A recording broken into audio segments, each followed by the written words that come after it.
Bonjour les enfants, on se retrouve pour que je vous explique le travail que j'attends de vous et que vous devez me rendre pour le jeudi 7 avril, donc pour jeudi prochain.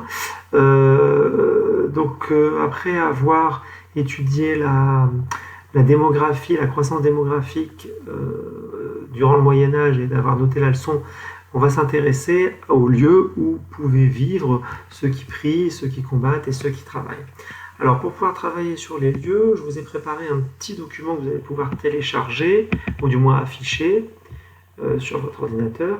Un petit document, un petit travail composé de 2 textes et d'un très grand tableau. Alors si vous avez la possibilité d'imprimer ce tableau, c'est parfait, faites-le si ça ne pose pas de souci. Sinon, il n'y a aucun souci, vous le recopiez sur une feuille, vous notez bien le nom de chacune des colonnes, et puis vous pouvez quand même faire le travail.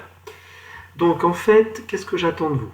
J'attends de vous que vous lisiez, que vous compreniez ces 2 documents et qu'à partir de ces deux documents, vous essayez d'identifier les différentes parties, les différents éléments qui peuvent composer le territoire où vivaient les paysans, les clercs et les seigneurs au Moyen-Âge, en complétant le tableau.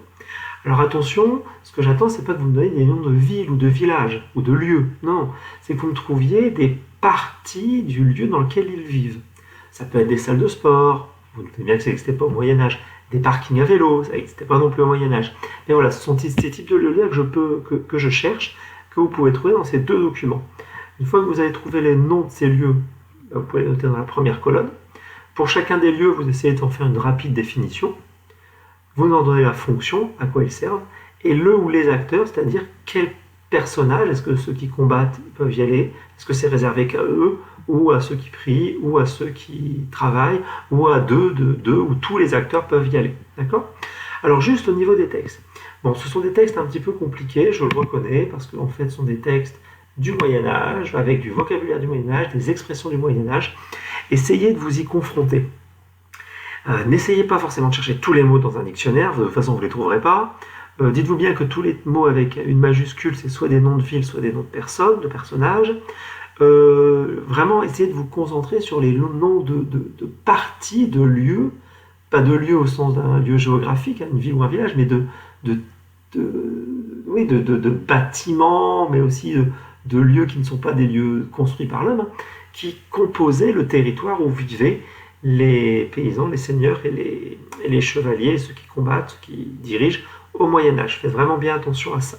Enfin, je le répète, pas des noms de villes, pas de noms de villages, vraiment des types de lieux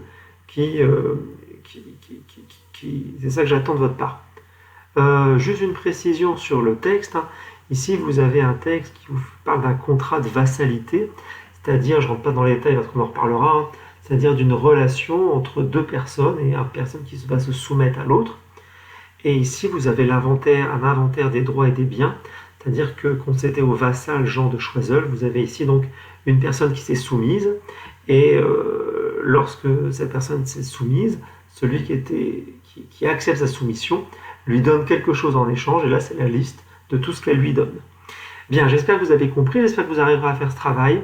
En tout cas, n'hésitez pas, si jamais vous avez un souci, à me contacter par le NT pour pouvoir me poser des questions. Et je rappelle que ce travail, vous avez jusqu'à jeudi pour me le rendre. Donc, mardi prochain, la séance est déjà prête. C'est ça. Bon courage à vous, travaillez bien. Au revoir.